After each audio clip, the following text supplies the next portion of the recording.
this. When the when the poem begins, the poet says how people smile were a wholehearted one once upon a time. The poet says that they used to laugh with their hearts and laugh with their eyes.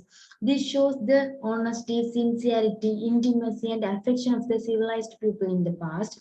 But now the poet says people laugh only with their teeth. The laugh is a fake and superficial one. They cannot look directly, their eyes searching something aside. And the poem then contrasts the mode of handshaking then and now. Earlier, the poet says they used to shake hands with their hearts, but now they shake hands without hearts. Handshaking is a simply a formality or fashioned without sincerity or intimacy for the present generation. Their left hand is searching the writer's empty pocket, shows the shelfishness of the fake relationship of the present generation. The poet then describes what happens when a formal visit is made to a person's house. They welcome us at first. They ask us to feel at home. They ask us to come again and again. But when one goes there for the third time, the doors are closed for them. The poet very openly says that their hospitality is just a tradition and not a sincere one. The poet then describes how people behave like actors in the drama in the society. He says that people change the appearance of their faces in different places. It's just like changing our dresses. People are not sincere or open hearted. The poet says their smiles are like a fixed portrait. The smile on the face of the portrait will never change. Similarly, these people also have fixed smile, which they exhibit in different places. Their smiles are pretentious. The poet then continues to say how he too had been compelled to surrender to the false social changes, forgetting the past. He got this habit from his own contemporary society, probably affected by the foreign culture. He has learned to smile with teeth uh, with teeth. For the poet, these teeth, when viewed in the mirror, is like a snake's bare fangs. Through which poison is injected. For him, goodbye is good riddance. Goodbye is good riddance. For him, it has been nice talking to you means boring. Now we will see the themes of this poem. Appearance versus reality is one of the major theme in this poem. It is really a common theme in most of the literary works. Appearance means how and what someone or something appears to be. It is associated with the exterior look or behavior. In this poem, the poet brings out this theme, drawing a contrast between the past and the present. He tells his son that once upon a time people laughed with their hearts and their eyes reflect their true genuine thoughts in their hearts. In other words, face is the mirror of the heart. Hence, there is no much difference between the laughter that appears through one's eyes. It reflects their innocent affection and goodwill for one another. As far as Nigeria is concerned, Nigerians could maintain their cultural values, ethics, norms, and traditions in the past. But once they had the influence of Western culture, their cultural identity vanished. People lost their virtues like sincerity, hospitality, cooperation, cordially, and so on. Though they appear with laughter or smile on their face, it is not really authentic but fake. Thus, appearance is deceptive. Deceptive. Laughter really does not come from eyes but from teeth. Another theme conveyed in this poem, Once Upon a Time, is adaptation to the new ways of life. Nothing is permanent, and everything and everyone is subject to change. There are people who have the ability to adapt the socio-economic changes very easily, whereas some find it difficult to adjust to them. The poet appears in the poem as a father, and he says his son. Somehow he adapts to the new ways of life with guilty consciousness. He has full awareness of the fakeness, hypocrisy, and deception of the social system. When all the people behave as black sheep, he does not like to go against it. When others love projecting teeth, he also decided to do the same. It is true that otherwise he cannot move with others and he becomes a social alien. The father has to adapt to a new way of life, and um, monetary values are highly regarded rather than human values. Instead of cordially cooperation and integrity, new society is full of competition, exploitation, and affectation. The father has already embraced the new ways of life in spite of his protest and dislike. It implies that Western influence or new ways of life cannot be avoided. Um, Finally, the poet makes an earnest request to his son to show him to laugh and smile as he had done once upon a time when he was just like him. And the proverb, child is the father of man, quite is well suits here. Thank you. That was a wonderful one. Thank you for your explanation. Now I call Verlini to talk about the poem, the prose Lumber Room. So I give the side to Verlini to talk about it.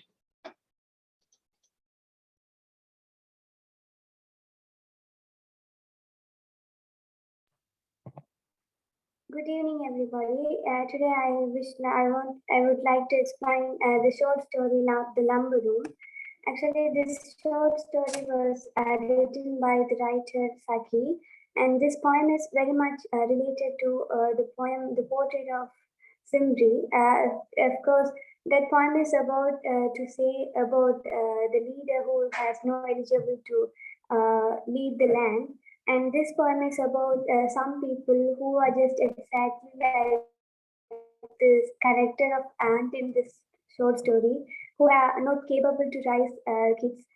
And of course, this short story has many themes as the generation gaps and the needs of children and the materialistic lifestyles and how selfish some people and how parents are important to children. When this poem starts, there are two main characters in this short story. The first one is Nicholas as a children, and the second one is the aunt of Nicholas. Actually, this short story reveals by comparing an adult with the childish mindset. When we took Aunt's character, she is with a negative mindset in this story, and she has an arrogant character, and with her big mind, she doesn't understand the mentality of the children, and she has no knowledge to raise kids. And if we take the character of Nicholas, he's a small boy, and he's someone who has clever mindset, and we can find him as who prefers creativity and freedom and imaginative power, because we all know that children are very more like to dream have more like to have dreams in their life, because the children's life is filled with much fun and entertainment. But when we look at this story, we can find this that this aunt character mostly like to stop their dreams and stop their funful entertaining days. So when this poem starts, Nicholas, when this poem starts, we can find that Nicholas refused to eat his breakfast, which is bread and milk. He came with an excuse that he had found a frog in that, but he also mentions that the older and wise and better people refused to accept his statement. Here he used the technique of sarcastic to mention the aunts, which mentions the aunt, because older and wise and better people would understand what the children wish to say. But here, the aunt and the adults around there didn't understand what he wanted to say. But he came up with that excuse, and he was very firm with that thing, because he tells that he was the one who put the frog in that by going to gooseberry garden and bring it to the breakfast. So the aunt got angry. As I told you before, she is very arrogant character. She usually has a habit of making the wrong to a child to get it to get into depressed that she will arrange arrange a trip to Jack Burrow's hands or a park to the other children to make the mischievous kid to feel broken. So this time Nicholas fell to this situation, and even though she tries to make him feel broken, Nicholas tries his best to not to, because Nicholas, as I told you before, he's a very knowledgeable person, and as a kid, he doesn't want to lose his creativity for just for his surrounding of his aunt character. So he mentions that he apart from that, aunt also make a punishment to him that even though she knows that Nicholas like to go to gooseberry garden and spend time with there, but still she knows that she refuses to make him go because she thinks that if she allows him to go to the gooseberry garden, then she would become more mischievous day by day. So she thinks that if she allowed Nicholas, then Nicholas will make more trouble and trouble to the other children too. And so this aunt take a command that you can't go into the gooseberry garden and you can't go there. And even though she commanded it, she herself knows that Nicholas would go there. From this, we can understand the child's mindset, because if we say anything to a child to not to do, then the child will do it with much curiosity than before. So the aunt herself know this, and she started to spy on him because in the bushes of the garden. But even though she tries, the writer mentions that her idea is very helpless because Nicholas has no intention to go into the gooseberry garden, but still he would like to teach a lesson to his aunt. So this speaks about the generation gap, because a parent is much important to a child, because we can find very difficult, very huge difference between a guardian and between a parent, because a parent would not will not like to get her children into trouble, whereas we can find a guardian can't be as parents because they may find to get trouble to the other children. So this aunt character is much related to a third person character, because she has no understanding between the child and her children and her, and she has no good intention in their future too. So the writer Sag, if we look at writer Sagi's life story, it's very much related to his childhood experience, because he lived with his aunt, even though he didn't say anything about his aunt. It's silently exposing us about his childhood dark experiences. So when the Nicholas didn't want to get into the gooseberry garden, he finds another way to get into the lumber room. He had no idea what will there be in lumber room, but he knows one thing, that no one is allowed to go there. But however, secretly he gets into there, and but even though he get into there, lumber room usually have those old kind of things and those gardening objects. But here, the thing as usual was absolutely opposite to the usual things, because he couldn't believe his eyes, because there were many expensive and beautiful things there, and Nicholas was so amazed by this, by his surrounding, because he couldn't expect this to happen, because Nicholas and the other children too had always used the old objects in their life, but he said that there were many objects like China teapots and those many kind of portrait and the Indian curtains and all of these. So even though they are using the faded things, the aunt didn't like to bring them the new things, because it shows the materialistic behavior of the aunt, because a guardian would like to give their best to their children to make them happiness, to make them happy. But here we can find the aunt as a materialistic and selfish character, because even though she has many expensive and many beautiful things, she doesn't want to give them to the children because she may things like those expensive things and those beautiful things may fade it and make it spoiled. So it shows a materialistic and selfishness behavior.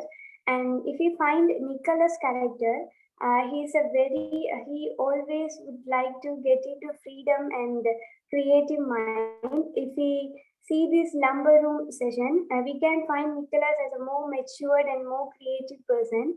And if we find him in front of the aunt's character, he may seem like a very mischievous and very childish character, but even though the readers can understand at first like Nicholas is a very mischievous and pranking kid, when we get to know that Nicholas in a lumber room, he thinks he always like to make a life story to every object.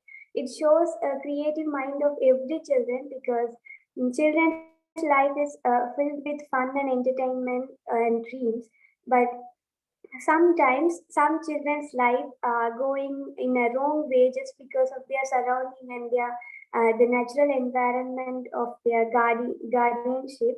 So the writer Saki wants to tell us the main theme that the generation gap is put here to show us the dark side of some people, because even I thought sometimes that if an orphan kid get a guardian, then that kid would be very happier than before.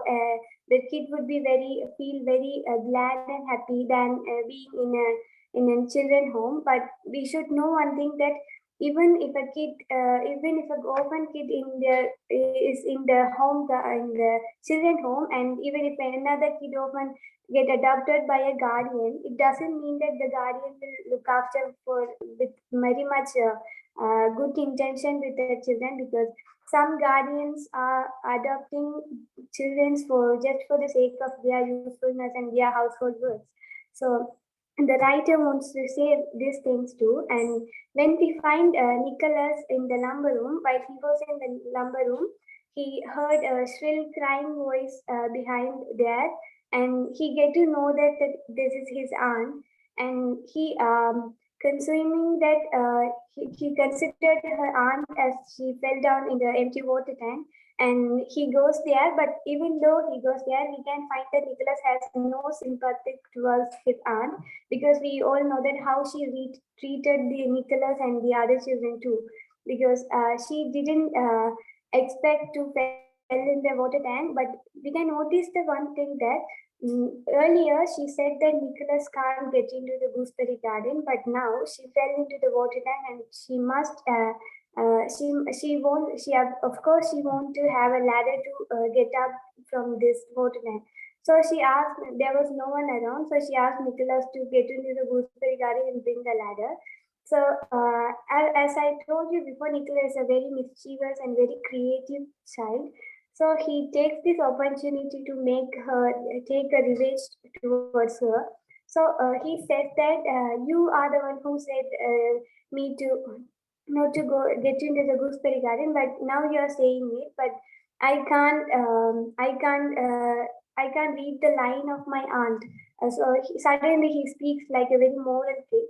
Of course, he says this to take a revenge on his aunt, but his aunt says, I told you before, but now I'm saying that you can go there and bring the ladder. And he takes another revenge that on a day, Nicholas aunt says that there is no strawberry jam in this house when he and the other children asked. But now he is asking for strawberry jam. Will there be a strawberry jam in the evening? She says definitely there will be, just go and bring the ladder. So it shows this selfishness and the dependent character of the aunt, because she didn't give strawberry jam for the children, because it shows how she is stopping the healthy growth of the children. Not only for Nicholas, but for every children, she shows she stops their healthy growth and the healthy mentality of the children.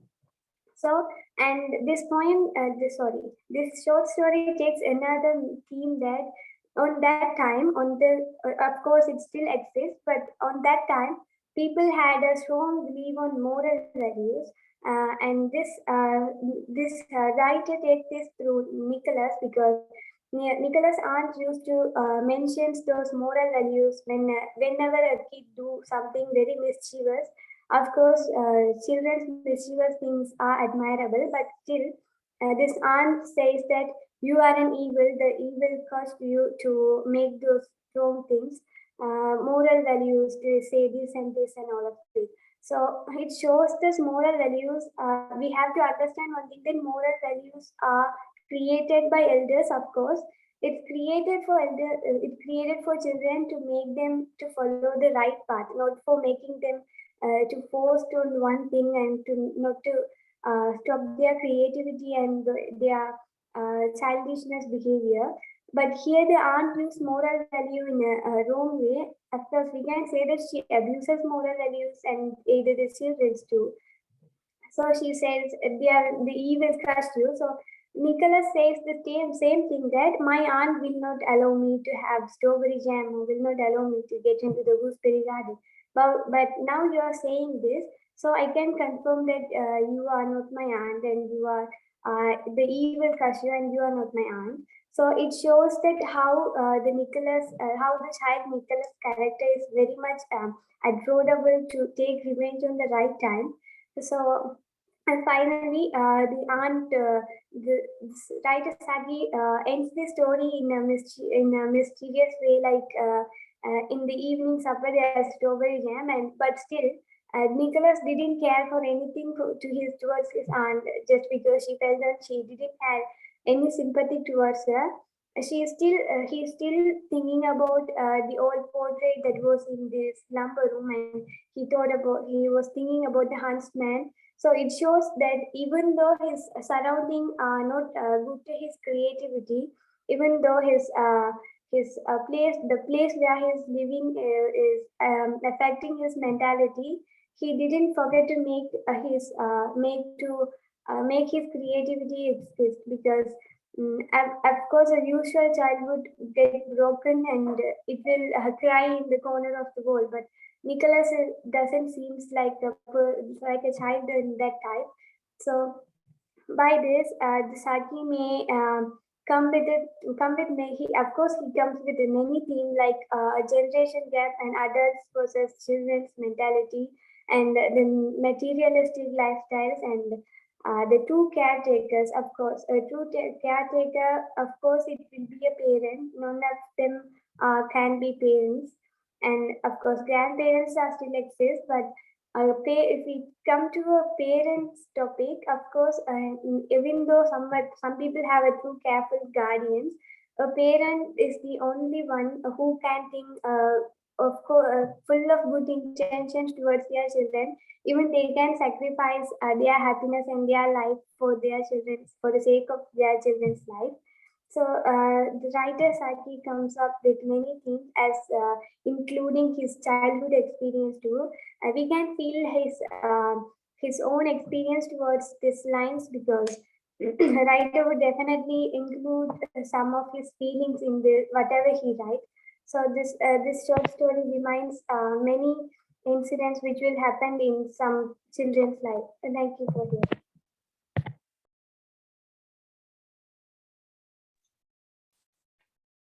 Thank you for your wonderful presentation, Bernie, and that was very interesting.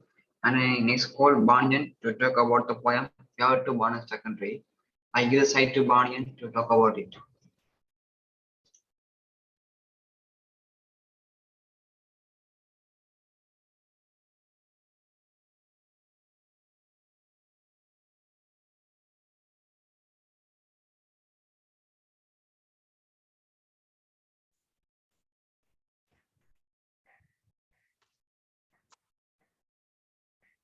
The poem Terrorist He is Watching is written by the Polish poet Wiswala Szymborska, who won the Nobel Prize for Literature in 1892.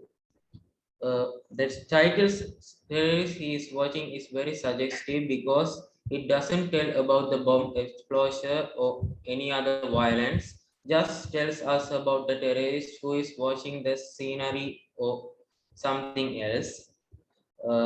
The bomb in the bar will explode at 13:20. The first Stamsar tells us many information about the whole incident. It says that the bomb is planted in a bar by the terrorist and it will explode as a 13:20. The time is uh, in- increase the curiosity of the reader and the emotional trauma. It is very tragedy that the bomb will uh, take many of the lives and incurs death. Now it is just 13:16. The narrator in the whole poem he uses countdown techniques just to increase the curiosity of the reader. There is still time for someone to go in and some to come out. It indicates the mm, that the narrator and the terrorist are seeing the whole incidents. The narrator is very care of the people and very sad about because he is very hope that all of all of the people should uh, escape from the bomb explosion. The terrorist has already crossed the street. This line shows us the terrorist is very selfish because he uh, planted the bomb in the public place to incur death to many people, but he tried to escape from the danger and as he already crossed the door. It is also gives us visual imagery. This poem is full of third person narration because the terrorist is telling these things to the narrator and the narrator tells us to this tell us this. Then the third line shows us the people and the adjective pronouns which used to describe those peoples. The woman in the yellow jacket, she is going in. A man in dark glasses, he is coming out. The dark indicates negativity, so it is not privileged people. Yellow is where it symbolizes good. So the woman who is very privileged class is going in. He is very misfortune. Teenagers in jeans indicates youth. Is the writer also want to tell us about the teenagers are also uh, can be get death of the explosion. 13, 17, 4 seconds. The whole poem is full of time and countdown technique. The short one, he is lucky he is getting on a scooter. Scooter is not the expensive vehicle, so it indicates that the person is not the privileged one. The short one is in the world, short ones are very called as misfortunes, but here he is very lucky, so it is very irony here. But the tall one is he is going in. It is also irony here because the tall ones seem to be very privileged person in the world. The 13:74 seconds, the girls is walking along with the green ribbon. Green ribbon symbolizes youth. The schoolgirl is going through the pavement of the bar, but but suddenly a bus was pulled in front of her. It blocks the sight of the narrator and the uh, terrorist. 8, 13, 13, 18, the girl's gone. Was she that dumb? Did she go in? It is a rhetorical question which is uttered by the narrator. We will see when they carry them out. The terrorist simply says that when after the explosion, when the victims are coming out, the dead body we can see it if she go in or not. It is indicates the inhumanity of the terrorist and the helplessness of the narrator. It is 1319, somehow no one is going in. It is increases the curiosity of the reader because no one is going in or out. The another guy, fat bald, is leaving through. The fat guy is very not privileged person, and he is going out. Wait a second, looks he is looking for something in his pockets, and at 13:20 minutes 10 seconds he is leaving in coming in the bar because for his crummy gloves. Crummy means dirty or poor. It is indicates he is very poor because he uses crummy gloves, and that uh, he lost his whole life for nothing. The people who are described in the following stanzas are you use regular persons to the bar. Bar is where people enjoy themselves and drinking alcohol. So that the terrorist chose a place for bad people.